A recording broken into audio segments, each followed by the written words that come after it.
¿Estamos listos todos? Buenas tardes. Sí. Buenas tardes. Buenas tardes. Aquí estamos todos, en efecto. Buenas tardes. Buenas tardes a todos.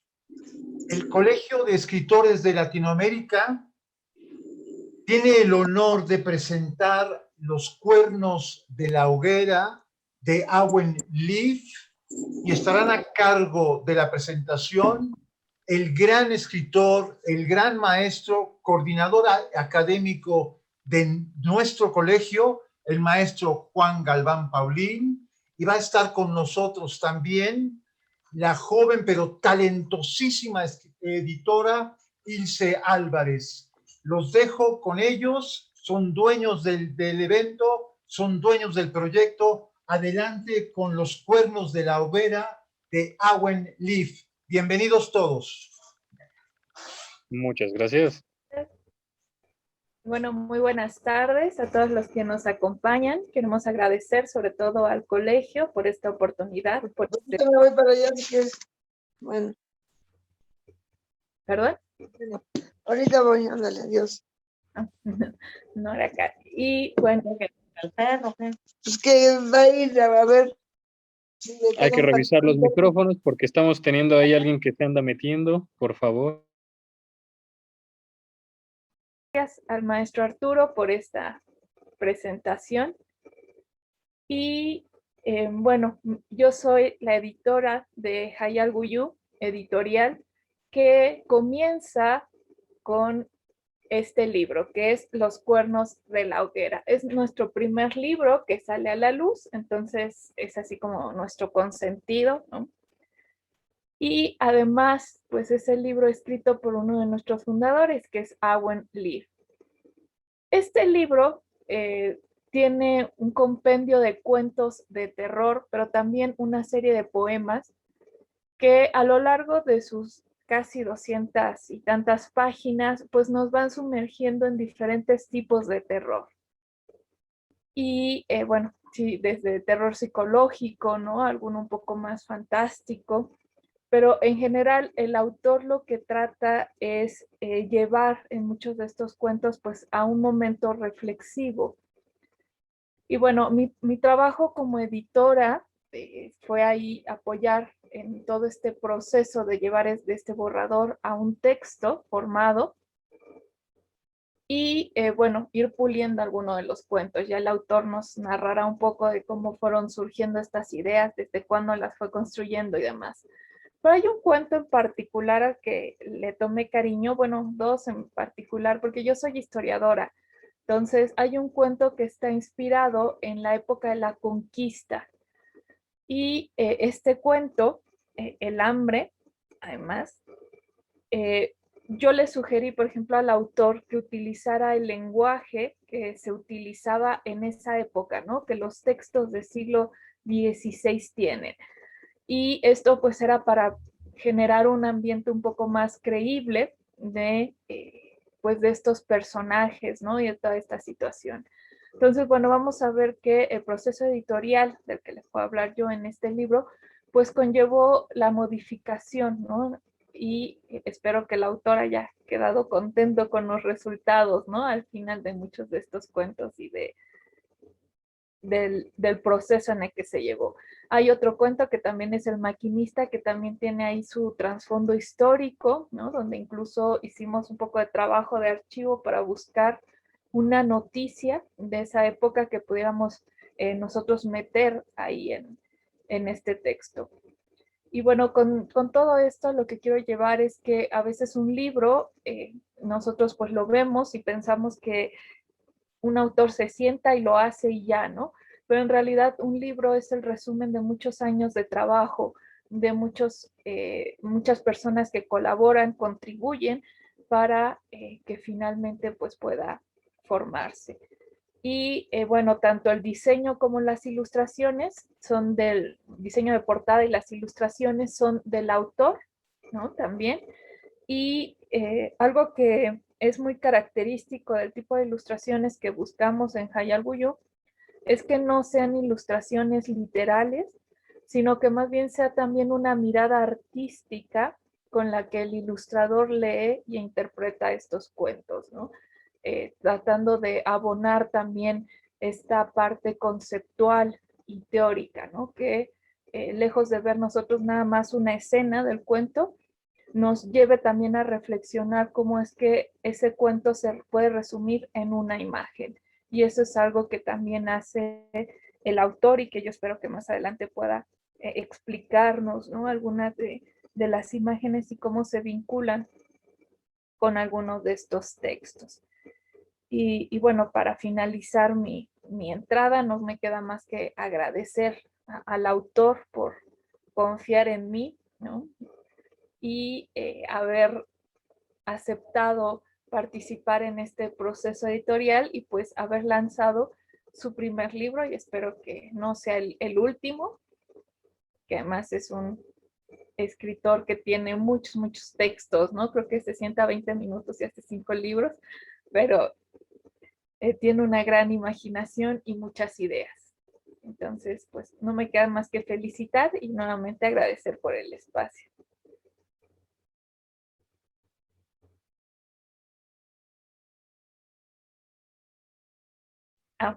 Creo que me faltó ceder la palabra, ¿verdad? Al maestro Galván Paulín para que pueda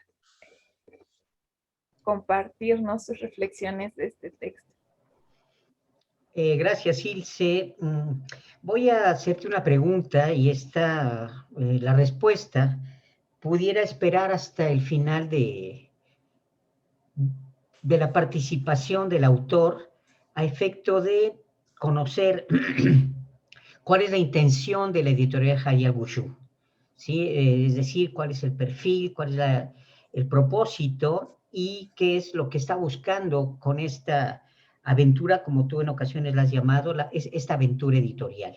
Entonces, yo creo que podríamos dejarla aplazada un tanto cuanto hasta el momento en que el autor haya concluido, por ejemplo, y otras participaciones y otras preguntas hayan sido contestadas.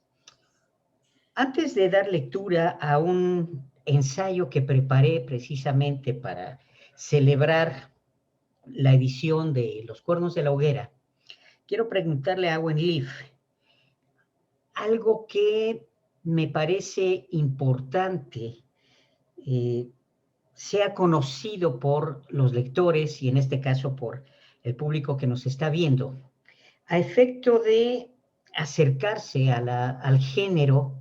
No acostumbro a utilizar este término, pero en este momento lo hago, al género de terror. Y más allá, y aquí da inicio la pregunta, más allá de todo esto que conocemos, más allá de todos los lugares comunes respecto a lo que se dice en torno a la literatura de terror, me gustaría saber, como autor, cómo vives el sentido del terror en tu literatura. ¿Cuáles son los aspectos, no solamente aquellos que te motivan a escribir en este ámbito, sino cuál es la resonancia de todo ello en el interior de ti mismo? No tienes micrófono. Ya. ¿Ya me escuchan? Sí. Es una excelente pregunta, algo que incluso he estado reflexionando en estos días, no porque no lo haya hecho antes, sino porque constantemente me gusta preguntarme precisamente qué significa para mí el terror. Ahorita es el primer libro que publico y el primer libro de terror que he escrito, de compendios de horror o de cuentos cortos de horror. Sin embargo, están en pie ya otros 2 libros con más pequeños cuentos y precisamente por eso continuamente me gusta preguntarme cuál es el objetivo que se plantea a través del horror, pero más allá de un objetivo como una función o como si fuera un necesitar, más bien, ¿cuál es esta, como usted la llama, resonancia? ¿No? Para mí la resonancia del horror radica precisamente en una parte no olvidada del ser humano, sino profundamente censurada, que es el deseo.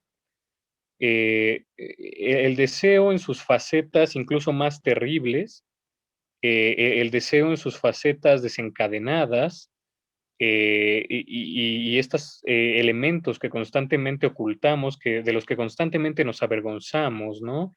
Y con esto me refiero desde un punto de vista psicológico, quizá, porque no puedo escapar a mi formación, al deseo o a la pulsión de muerte, ¿no? A esta fuerza interna de nuestra mente que nos impulsa a conocer aquello que es desconocido, a tocar aquello que es prohibido, a saborear aquello que es venenoso, ¿no? Y me viene a la mente mucho una frase constantemente cuando estoy pensando sobre el horror, que es la capacidad que tiene el ser humano para morir 1000 muertes antes de poder morir de verdad, ¿no? Para mí el terror es eso. Y no lo digo solamente como género literario, sino como la capacidad del ser humano de sentir el horror. El horror nos aborda cuando nos enfrentamos precisamente a aquello que puede ser dañino, aquello que puede ser aterrador, que puede ser blasfemo, prohibido, ujú, porque muchas veces dentro de las sociedades se establecen estas ideas de prohibición a través de, eh, pues vamos, de usos y costumbres, ¿no? La razón de la prohibición de un alimento, por ejemplo, tiene mucho que ver con la supervivencia de un grupo. Ajá, la prohibición de un acto, ¿no? También tiene que ver con la supervivencia de los grupos y de las sociedades, como por ejemplo la prohibición de la muerte, y tan es así que llega a volverse un tabú del que casi no se habla, ¿no? Que claro, lo vemos más ahora que estamos inmersos en una situación apremiante, en una situación de la que no tenemos control, que es, por ejemplo, la pandemia, ¿no? Que nos pone de cara a nuestra fragilidad, que nos pone de cara pues, la muerte, a la debilidad, ¿no? A la mortalidad. Y entonces, la forma en la que nos aproximamos a ello, va a permitir, de una u otra forma, la supervivencia del ser humano. Ajá, entonces, el horror, tanto su expresión como su, interacción, o el sentir el horror, va acompañado siempre de esta posibilidad de reflexión, de esta posibilidad de ver aquello que estaba antes oculto por un velo de prohibición, o que estaba antes oculto por precisamente la incapacidad que teníamos de abordarlo de forma desnuda con la propia mente, ¿no? Entonces, para mí el miedo eh, es curioso porque es el motor de la curiosidad y es el motor también de la evolución. ¿No? Y cuando hablo de evolución me refiero precisamente a la necedad, incluso biológica, que tenemos para mantenernos, ¿no? A pesar de las situaciones que vivimos, a pesar de los problemas que existan, a pesar de todo, a pesar de que cada día es una especie de revelación, una especie de apocalipsis, cada día se nos pone enfrente a este temor. Ujú, y este temor nos permite precisamente abordarlo no desde una seguridad, sino desde una confrontación. Creo que eso sería un poco para mí el horror o el género literario del horror, la confrontación que hace el ser humano con los elementos más puros y primitivos de su alma.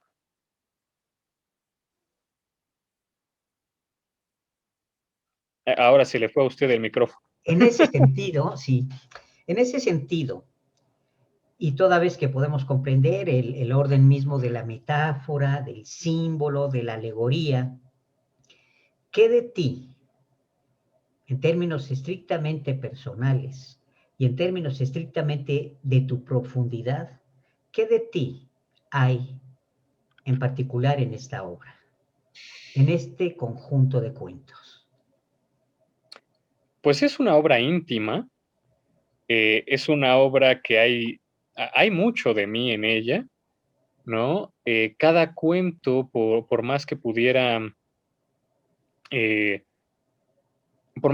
parecer, pues eso, un simple cuento, una simple anécdota, se convierte en un reflejo de la ansiedad, del horror, de la angustia, de la preocupación, ¿no? De mi propia experiencia. Y esto es algo eh, bastante interesante, creo yo, o algo más bien que me ha interesado al yo analizar mi propia obra, que es la idea de la fantasía y de la ficción.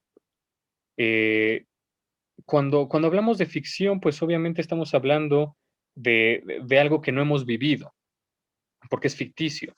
Pero precisamente a través de la metáfora es como eh, vinculamos lo vivido con lo ficticio. Y creo que en mi propia experiencia puedo decir que, que en realidad es difícil asegurar que hemos vivido algo, porque a final de cuentas lo único que nos queda no es una vivencia, no es un dato histórico, sino nuestra propia percepción de lo que estamos viviendo. Entonces tampoco podemos decir que hemos vivido lo vivido, sino más bien hemos experimentado o hemos percibido a nuestra manera lo vivido.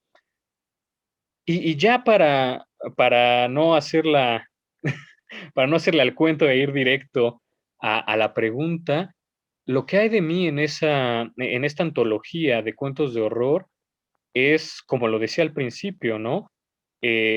Una forma de desnudar, una forma de poner de forma pura mis propios horrores, mi propia angustia, mi propia ansiedad, mis propias fantasías, ¿no? Esta posibilidad de morir 1000 muertes, no solamente para evitar que muera el cuerpo, sino también para disfrutar esa posibilidad de, a través de lo fantástico, sentir una u otra, de una u otra manera, esta muerte, obviamente de forma simbólica, que representa un intento por concluir las ideas, las angustias, los pesares a los que uno se enfrenta. Ujú. No sé si eso satisface un poco más la pregunta. No sé si me siguen escuchando. Digo, sí, te seguimos escuchando y creo que en este aspecto no solamente contestas en función de ti mismo, sino que involucra del lector en la lectura en torno a aquello que desde sí mismo, valga esta redundancia, va a terminar expresándose precisamente en términos literarios, en términos narrativos, y ello implica entonces una participación desde lo individual en el entorno de una colectividad que, como bien mencionaste, y me resultó muy interesante esta manera en que lo dijiste, morir 1000 muertes, morir en particular una de ellas en su momento, para concluir, para redondear, para acceder a una circunstancia definitiva que yo llamaría ontológica, donde ciertos aspectos del ser terminan por resolverse de esa manera, ¿no? Una suerte de vivencia que puede darse incluso desde la ficción, incluso desde la fantasía, pero que finalmente entrega una respuesta, cualquiera que ésta sea. Y eso me parece muy, muy importante, me parece interesante además, y en lo que a mí respecta, responde también a la intención con la cual las más de las veces escribimos, que sobre todo cuando el lugar común es que los demás puedan reconocerse en la obra, implica finalmente participar de un recorrido que no es el que el escritor propone, sino el que el lector va descubriendo paso a paso con la lectura. Esto me parece muy, muy importante y bien, quiero cerrar mi participación con la lectura, decía, de un ensayo que preparé especialmente para Los Cuernos de la Hoguera. Y bueno, pues me voy a permitir leerlo. Se dice del miedo, del terror, de lo siniestro. Criptas, mansiones ruinosas, bosques para la ensoñación neblinosa y la pesadilla, el espectro, temor de despertar en el ámbito de la pesadilla. Eso, un ámbito, ¿cuál? ¿En qué dimensión de lo sobrenatural parece o no? Ha cedido su imperio a banalidades narrativas complacientes, expurgadas de ese veneno con el que entendíamos de la noche un gotear incesante y siempre larvario de delirios, un reverberar de alaridos acallados antes de ser gritados, entonces convertidos en las más atroces imágenes, en el síncope, en la locura.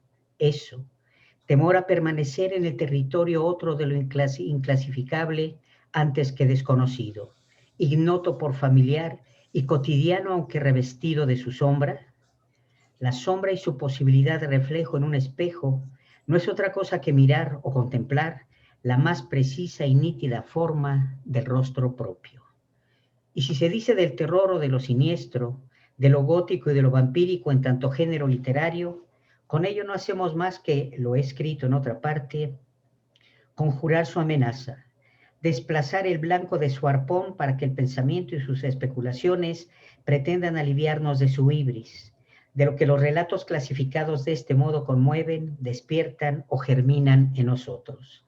Un no sé qué terrible, obsceno, eco sutil de los cascos de la yegua nocturna, el delicado filo de una navaja de afeitar para seccionar la pupila de la memoria, y así supliquemos por la amnesia, o la amnesia como único estado posible más allá de la cordura.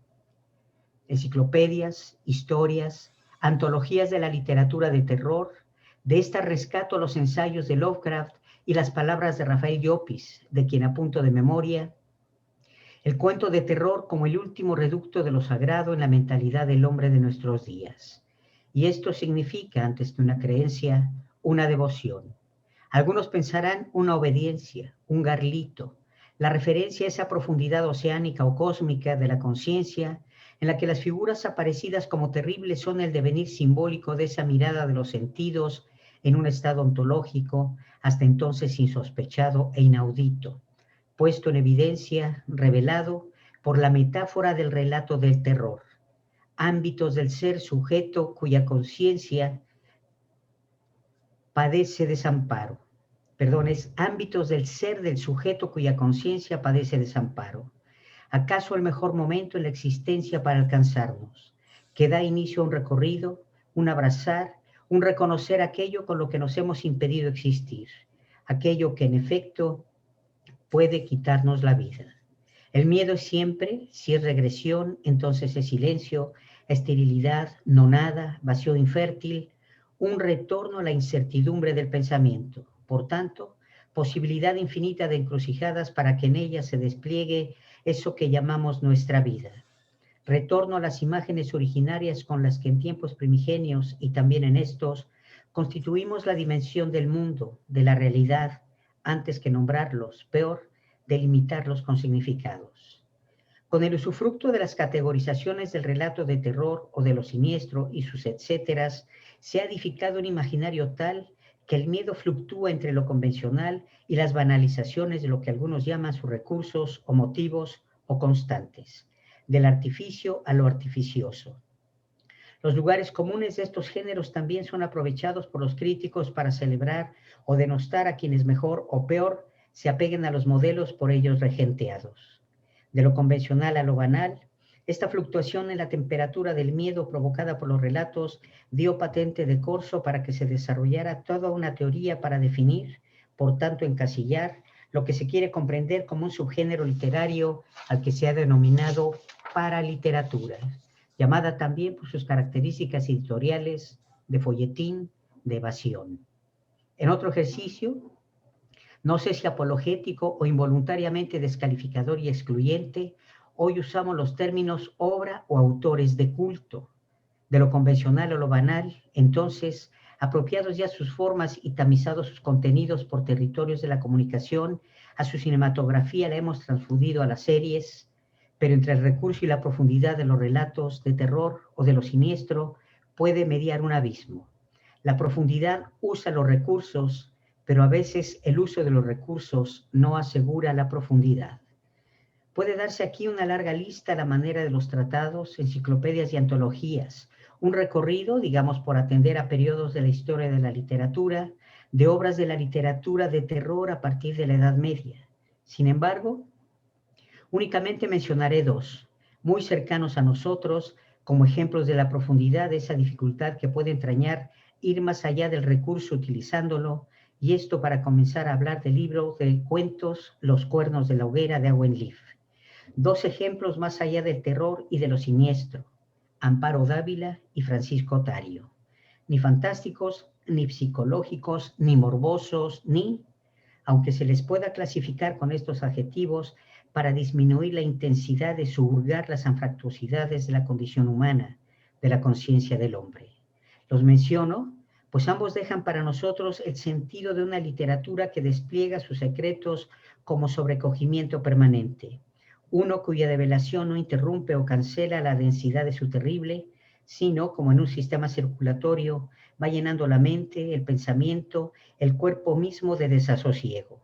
En su paradoja, no se interrumpe la progresión de su misterio revelador ante el conjuro de saber que lo que acontece o lo que aparece es imposible, sino que justamente porque es posible en tanto cualidad insospechada de lo cotidiano, insondable hasta que emerge, entonces salta desde nosotros hacia nosotros mismos, nos inquieta, nos ahoga, su revelación es intolerable. Esto acontece en los cuentos y poemas de Owen Leaf, en Los cuernos de la hoguera, primera obra publicada del autor. Sí, paisajes, cotidianeidades ominosas en la obsesión persecutoria de los personajes, parajes y arquitecturas fantasmales por obra y gracia de la mirada de quienes transitan por ellos o los habitan. En estos relatos, todo subterfugio de la memoria o de la conciencia por ocultarse a sí mismas es el eco condenatorio sobre los actos realizados u omitidos, y todo ello queda exhibido como acontecimientos que revelan de la realidad, la del lector y la de los personajes, esa oscuridad paralela que la acompaña. Así, carcoma, putrefacción, tenebra, agonía, pasados por el tamiz de la reflexión o de la evocación, aparecen bestias, fantasmas, ruptura de la linealidad del tiempo para expresarse el laberinto, ese que en los cuernos de la hoguera se recorre también en la vigilia, una donde el delirio se convierte en el único lugar posible para habitarla, y esto como conciencia lúcida. La ternura, el amor, la infancia siempre amenazadas por una suerte de lascivia de lo oscuro, en la cual el mal pudiera ser uno de sus tentáculos, y no precisamente el más grande, porque su raíz, la raíz de tal misterio del terror que devora a los personajes, a las cosas, están en y son ellos mismos.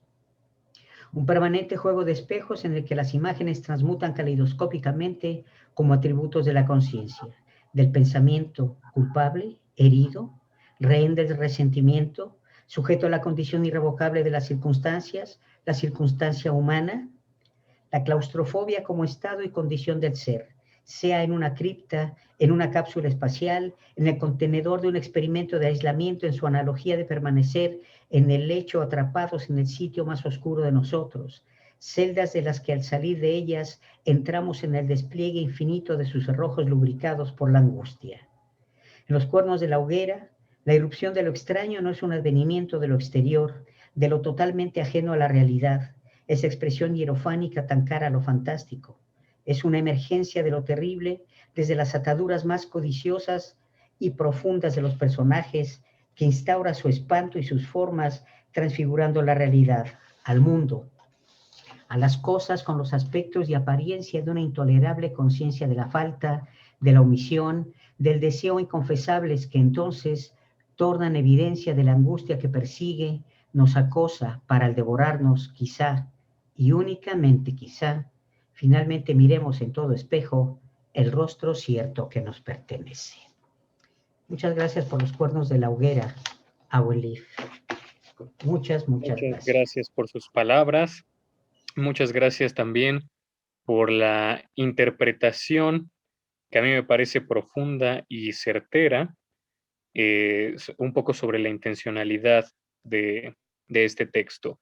Entonces, yo le agradezco a usted sus palabras Y creo también que a pesar de la profundidad de este análisis, también hay muchas otras cosas que pueden verse dentro de los cuentos, y no porque intente vanagloriar mi obra, sino porque, pues vamos, yo conozco la intencionalidad propia de ella. Entonces, pues también me gustaría escuchar si alguien más gusta participar con alguna pregunta. Es más fácil cuando se pregunta dar una respuesta. Y sin embargo, también podemos seguir hablando un ratito más. Todavía nos queda tiempo de este libro y de muchos más que vienen en camino, porque también, como lo mencionó la maestra Ilse, la editora de la editorial Hayal Guyu, eh, pues es el primero de muchos. Es una apuesta muy interesante y pues precisamente toda esta intención de esta editorial mexicana, toda esta intención de esta búsqueda de otras perspectivas literarias es eso, ¿no? Un reflejo, una búsqueda de los reflejos, como si mirásemos un caleidoscopio de diversas manifestaciones de lo humano, o como el maestro Paulín menciona, de lo ontológico.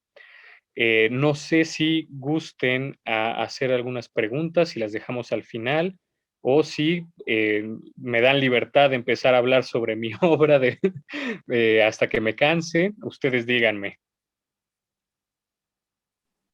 Yo tengo preguntas, pero de redes que me dejaron. Ok, Si quieres empezar por ¿te gustaría preguntas, que te puedo. Claro que sí. Una de las preguntas que hacen es cómo escribir terror sin caer en clichés. ¿Cómo escribir terror sin caer en clichés? Bueno, yo el consejo que les daría es no le tengas miedo al cliché. Por algo existen los clichés, son divertidos, son fabulosos. Y lo divertido del cliché, porque sé que es muy fácil como escritor tenerle miedo a ellos, porque no quieres encasillarte en que tu obra sea común y corriente, o sea, como lo que cualquier otra persona ha escrito. Sin embargo, lo divertido del cliché es como lo decíamos al principio, ¿no? Estos lugares comunes son la esencia también a veces de lo humano, ¿no? De lo que nos hace reconocernos entre nosotros. Si te lo puedo decir desde el punto de vista psicológico, lo que incluso ayuda a un terapeuta a reconocer una patología. Por algo existen estos lugares comunes, ¿no? Porque los seres humanos buscamos patrones. Lo interesante no es rehuir del, ¿cómo se llama? Del cliché o de los lugares comunes, sino transformarlo. Tener la posibilidad de tenerlo en tus manos, conocerlo como si fuera plastilina, ya sabes cómo usarlo, ya sabes para dónde va a ir, ya sabes incluso hacia dónde tu lector cree que vas a ir, pero lo divertido, lo sutil, lo sabroso del cuento, sobre todo el cuento corto de terror, es eso, en el momento último darle un giro inesperado y crear algo completamente diferente con con este cliché, porque a final de cuentas, el cliché, el lugar común, no es otra cosa que los arquetipos, ajá, bajo los cuales muchas veces nos regimos, ¿no? Regimos nuestra mente, nuestro actuar, nuestras costumbres, nuestra cultura, y a final de cuentas nadie está exento de los lugares comunes. A menos, claro, que quieras una obra que nadie entienda, ¿no?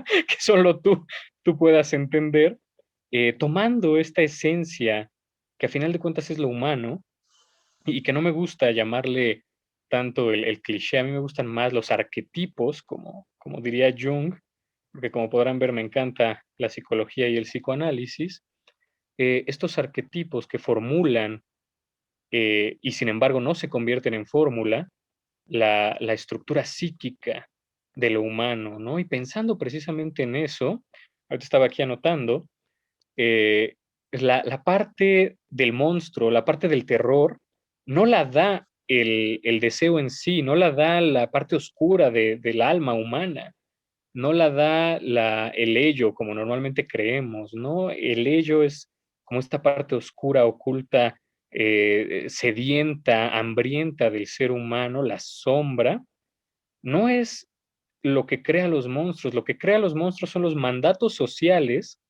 que prohíben que censuran, que castigan, como decía el maestro Paulín, esta codicia, este deseo.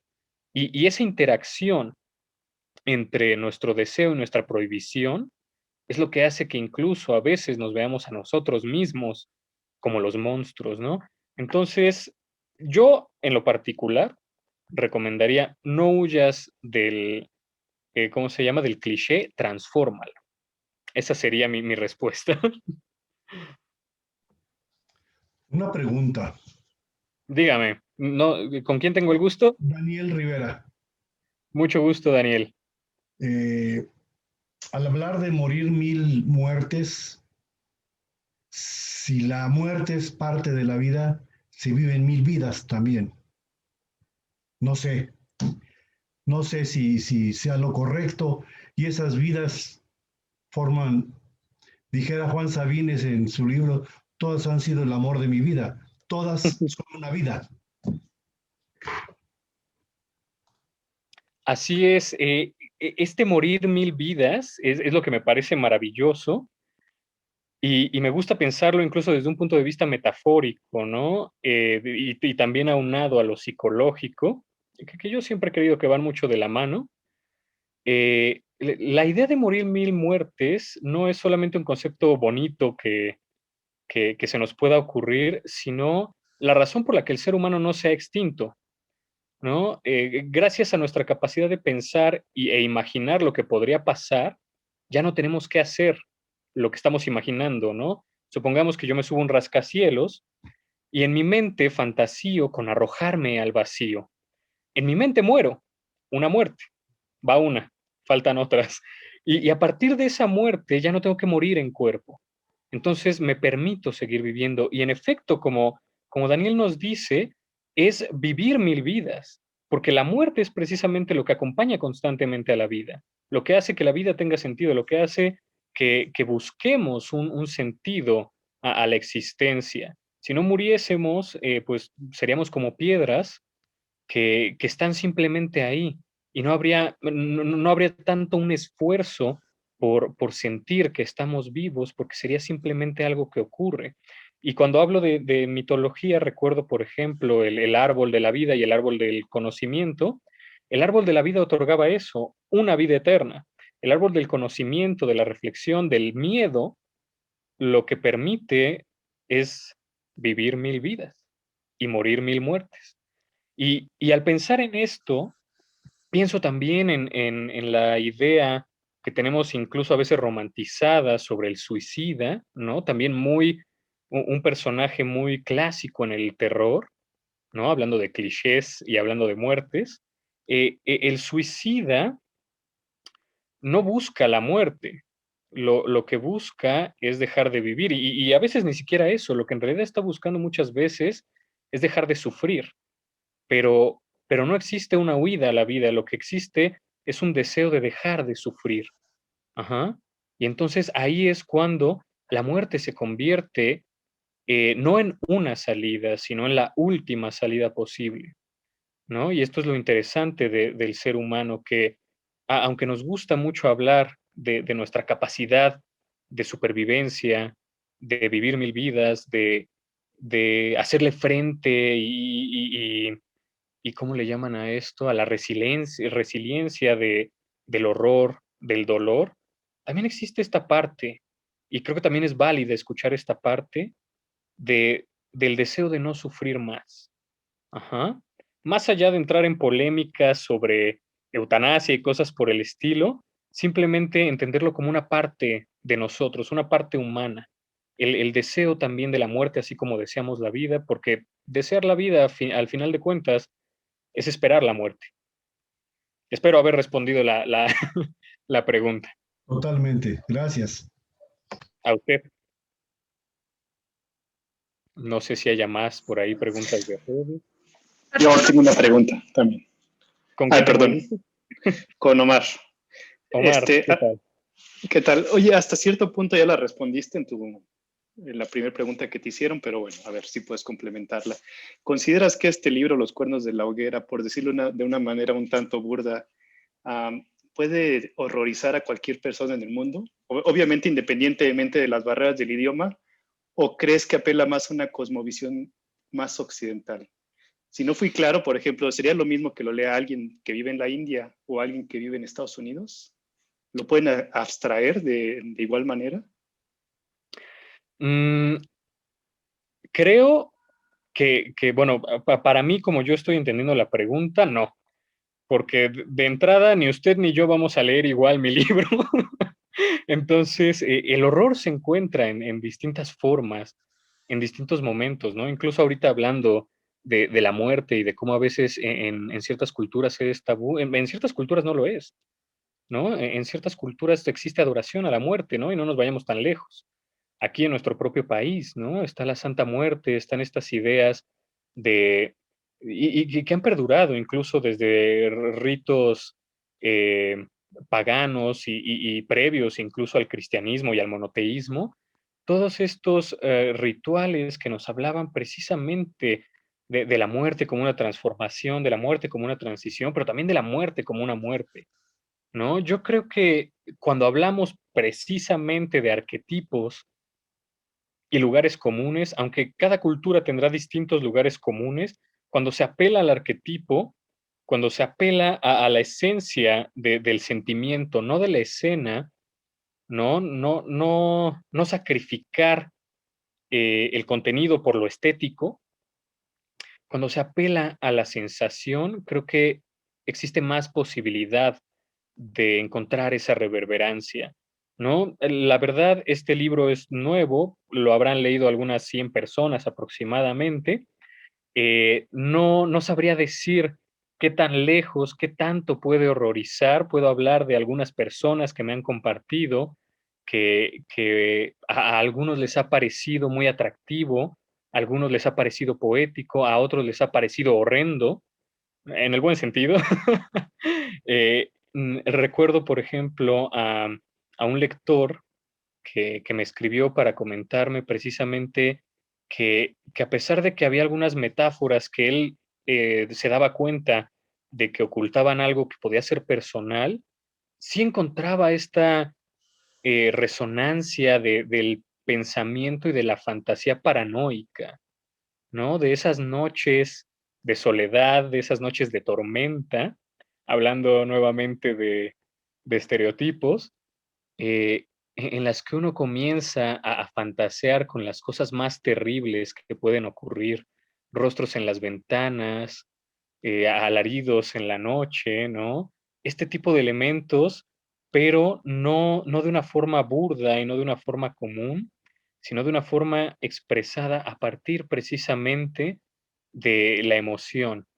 Y creo que la emoción, así como la música, son el verdadero lenguaje universal, porque nos permite no entender un concepto, sino sentirlo, vivirlo y morirlo.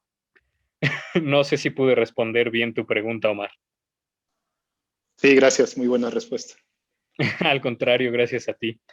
Este, se nos va acabando el tiempo. Yo sigo respondiendo las preguntas que ustedes gusten y manden, pero también me gustaría hablar de algo que comentó la maestra Ilse al principio, uno de sus cuentos favoritos, que es El hambre, ¿no?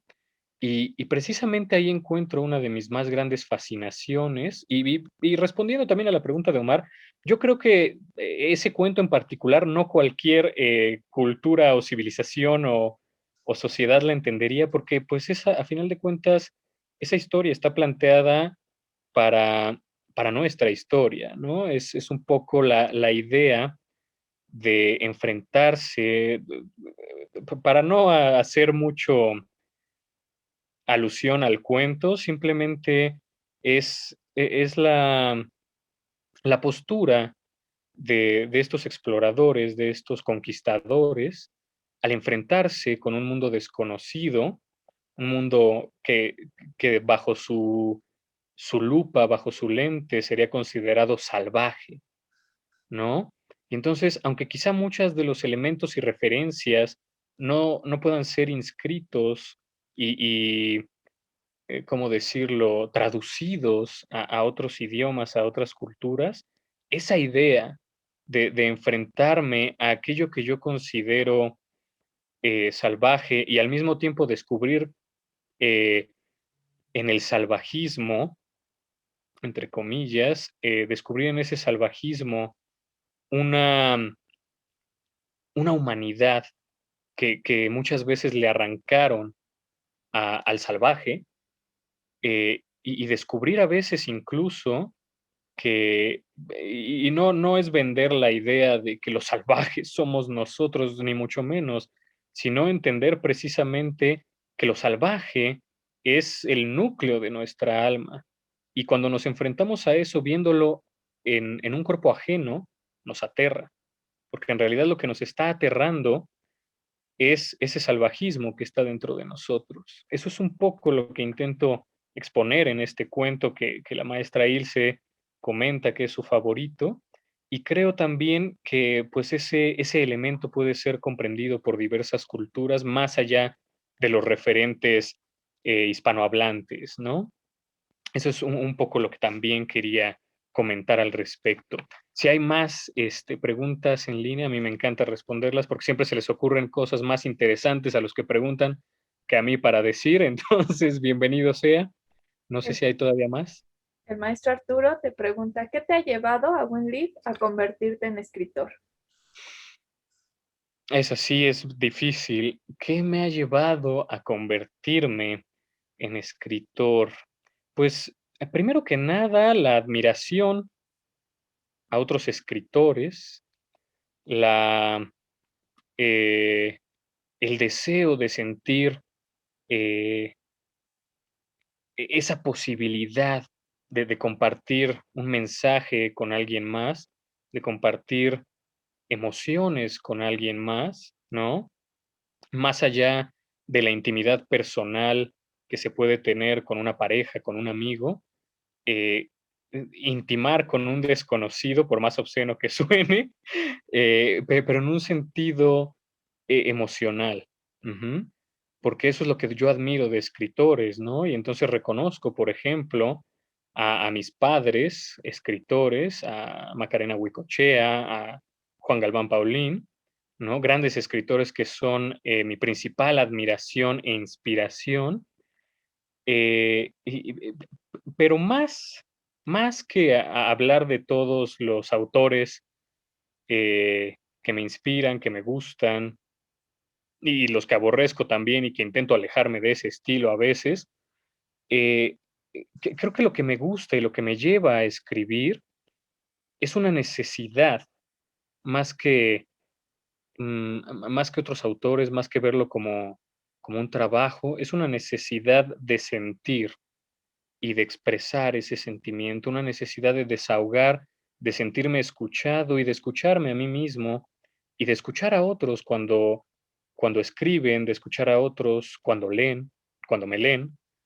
Y principalmente creo yo que lo que más me ha orillado hacia la escritura, más allá de mis raíces y todo esto, es el gozo por esa capacidad que tiene el escritor de revelar su alma y compartirla con otras personas, de hablarnos, de leernos y de escuchar.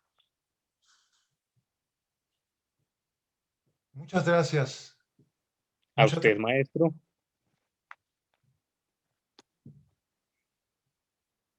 ¿Ya no hay más preguntas en el chat?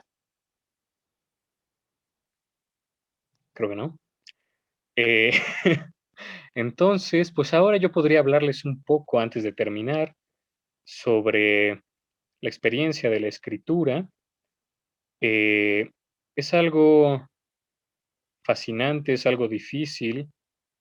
Como decía también la maestra Ilse, no solamente es escribir y ya, sino es repensarlo, reescribirlo, releerlo, odiarlo, amarlo, protegerlo, destruirlo. Y en este proceso, principalmente lo que uno encuentra y lo que a mí me gustaría hacer como invitación para todos aquellos y todas aquellas futuros y futuras escritores y escritoras, es no asustarnos, como lo decíamos con el cliché, no preocuparnos por el si es bueno o es malo, sino preocuparnos porque sea humano, porque sea original, porque sea honesto, que sea nuestro y que sea lo que nosotros sentimos y lo que nosotros entregamos al mundo, lo que nosotros vivimos y lo que nosotros morimos. Yo con eso me gustaría cerrar, a menos que deseen algún otro comentario, para cederle nuevamente la palabra a la maestra Ilse y que pueda responder esta intrigante pregunta que hizo el maestro Paulín al inicio, y nos pueda hablar un poco más sobre la editorial Hayal Guyú. Muchas gracias. Y bueno, en efecto, esta editorial es de reciente creación. Tenemos pocos meses trabajando. Tenemos apenas unos cuantos libros, que por cierto ustedes los podrán encontrar en la librería del Colegio de Escritores. Y bueno, nuestro objetivo y el principal motivo por el cual surge esta editorial es precisamente para darle oportunidad, sobre todo a estos escritores noveles, de que sus textos, sus creaciones, pues puedan ser publicados y distribuidos de forma de libro. Entonces, con este objetivo y con estas intenciones, ¿no?, fue que creamos esta editorial y bueno, todavía estamos en proceso de consolidarla. Y bueno, también, además de dar un espacio de publicación, pues lo que sí se busca es que más o menos las propuestas que se tengan, bueno, no más o menos, sino que las propuestas que se tengan pues sean novedosas y aporten a la reflexión, ¿no? Abrir las puertas, sobre todo para los que inician, pero también para aquellos que ya tengan experiencia y quieran darnos la oportunidad de publicar sus textos. Muchas gracias. Muchas gracias, maestra. No sé si gusten a alguien más algún comentario para ir cerrando antes de comenzar a despedirnos. Una última pregunta para dar un cierre poderoso o alguna, ya sea el maestro Paulín o el maestro Córdoba, que quisieran compartir su experiencia con el libro. A mí me gustaría ahora volteárselas y yo preguntar al maestro Córdoba si está aún entre nosotros y al maestro Paulín, cualquiera de los dos o los dos pueden dar respuesta, para escuchar cuál fue su experiencia con este libro. A mí me gustaría, Awen Leaf, escucharte leer, porque creo que es muy importante que nos hagas escuchar el texto que tú elijas, el texto que más prefieras, que cerremos con esa altitud, con esa densidad, con esa potencia, con el texto que tú elijas. Preferiría 1000 veces oírte a ti que hacerte una pregunta o elaborar una idea sobre lo que es tu nacimiento como escritor, publicando Los cuernos de la hoguera. Me gustaría mucho que nos leyeras el texto que tú quisieras que escucháramos. Muy bien. Pues me gusta porque es cortito, me gusta porque es sencillo, pero también porque al escribirlo hubo en mí ¿cómo decirlo? Un gran desprendimiento emotivo, ¿no? Se titula El elefante. Yo soy cazador, así me gano la vida, cazo presas para sobrevivir y llevar a casa el alimento. Mi esposa es una artista que hace hermosas esculturas con arcilla, piedras, madera y todo lo que puede usar. Ambos amamos la naturaleza y vivimos en contacto con ella en una pequeña comunidad. Aquel día, después de atrapar unas liebres, haciéndole salir de la madriguera, me dirigí a nuestro hogar. Sin embargo, algo había cambiado. Todo estaba en silencio, las aves ya no cantaban y las cigarras parecían haber enmudecido. El viento tenía un aroma extraño. Llegué a la comunidad Mis vecinos parecían preocupados. Habían salido de sus hogares y miraban a su alrededor confundidos. Se escuchó un terrible ruido y el graznar de 1000 cuervos ocultos en la maleza. Un extraño enjambre llegó traído por el viento. Miré a otros de mis vecinos que fueron alcanzados por los brillantes insectos y vi cómo su cráneo era despedazado. Trozos de carne salpicaron en todas direcciones. Una mujer se acercó para socorrer a uno de mis vecinos, pero otros insectos alcanzaron su frente y de inmediato cayó al suelo. Una serie de gemidos angustiosos avanzaban, provenientes de lo que parecían decenas de gargantas ocultas en la maleza. Las avispas de fuego se detuvieron dejando un espectral silencio y un festín humeante de carne muerta esparcida sobre el piso. Y entonces apareció. Entre gritos y lamentos, corrí a buscar a mi esposa para huir con ella del monstruo. Las criaturas, traídas por el viento enfermo, habían logrado atravesar los muros, como langostas habían mordido la carne de mi mujer, que yacía en el suelo desangrándose. Con la mirada perdida, a tientas buscaba mi rostro, aferré sus manos para guiarlas a mí antes de exhalar su último aliento, y me sonrió. Lloré de desesperación, de impotencia, grité y maldije a Dios con mi cuerpo temblando. Afuera los gemidos del monstruo continuaban avanzando. Tomé mis armas y me lancé contra la criatura.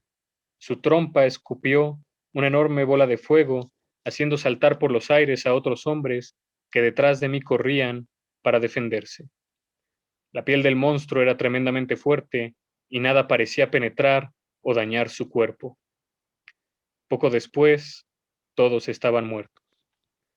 Caí de rodillas jadeante, sintiendo la sangre, el sudor, las lágrimas y la saliva escurriendo por mi rostro para mezclarse en mi pecho. Entonces, el cráneo del elefante se abrió.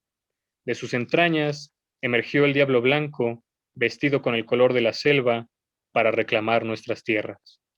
Nunca entenderé por qué el elefante de metal me perdonó la vida.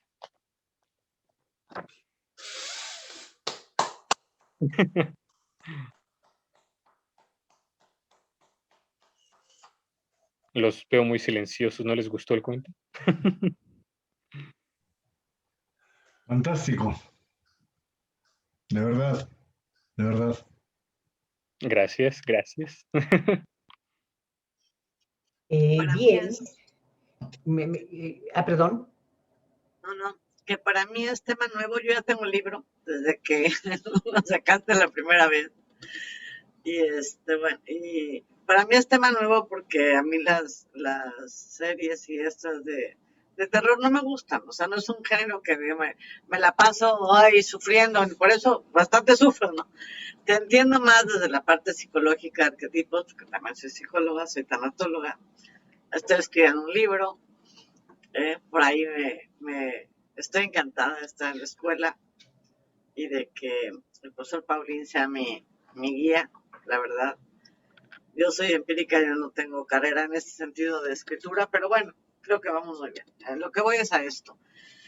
Escuchándote, lo que yo percibo en esto, que voy a leer, evidentemente, es con los monstruos que yo me voy a encontrar. O sea, conmigo misma, es como verme en un espejo. ¿No? Por lo que he estado escuchando, por lo que no le he querido leer porque estoy con el trabajo y no quiero sacarme la idea. No me dan permiso en este momento de leer. No, pero bueno, está en cola, es de los primeritos en cola. Pero al escucharte siento eso, que más que el miedo a decir, ay, me voy a encontrar con un monstruo, o tipo Stephen King es el que escribe mucho, que no va a sufrir ya hasta los día a día. Entonces, pues cuando lo lea te diré, pero siento que va a ir por ahí. O sea, en mi experiencia personal, siento que va a ser eso, ¿no? Verme un poco en mi espejo de muchas cosas, ¿no? Porque últimamente, pues sí se vive y se muere, no 1000 veces, muchas más, porque desde que naces, mueres todos los días, un poco, pero también renaces todos los días. A eso aunado a circunstancias, a situaciones, a pérdidas, a ganancias, porque pues para ganar algo a veces tienes que perder mucho. ¿no? Los precios que te pone la vida a veces son muy altos. Y el estar dispuesto a pagar esos precios a costa de la muerte incluso, ¿no? De una muerte, aunque te quedas viva, pero vives la muerte física. Porque sí, yo lo he experimentado en muerte, he vivido mi muerte en vida, como puede ser la pérdida de un hijo. Entonces, pues revives, porque no te queda otra. Y vuelves a vivir, aún con esa muerte acá en la espalda, como muchas otras, ¿no? No soy la única pero vaya, ese renacer del que tú me hablas, siento que de alguna manera en tus relatos, en tu libro, me voy a encontrar con eso. Que me va a hacer pensar mucho en, a ver, si tú tienes tus experiencias de vida y muerte, son las tuyas, están escritas ahí, dándole un mensaje al lector, es lo que yo percibo, ¿no? Yo tendré las mías, pero que en algún momento nos vamos a encontrar, en una o en varias de las historias, que puede decir, pues sí, el mensaje era claro, o sea, sí, nos morimos y revivimos N cantidad de veces, incluso aún después de muertos, ¿no? Porque al dejar algo a tu paso, bueno, malo, regular, y enfrentarte con esa parte, pues no monstruosa que tenemos, como tú dices, sino que arquetípicamente, pues para mucha gente está mal, y que pues para nosotros puede no estar mal, o sea, es una decisión, y muchas veces el simple hecho de tomar esa decisión, pues si no te mueres te matan, y si tienes que levantarte de esa muerte, ¿no? Como decir, como lo que dijiste ahorita, ¿no? ¿Por qué me dejó vivir? Exacto, y como usted dice, hasta en la memoria nos podemos morir, ¿no? Sí.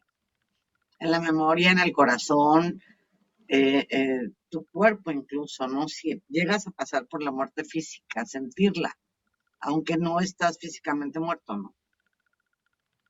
Entonces creo que para mí en lo personal va a ser una muy buena experiencia, luego te diré, pero y un reto además, un reto porque es un tema para mí muy nuevo. O sea, a mí ni el exorcista, no me gustan, no es que me muera yo de miedo, ¿no? Y ahorita me río de las vueltas de la vomitada de la muchacha, pero no es un tema que te ay, me encanta, no.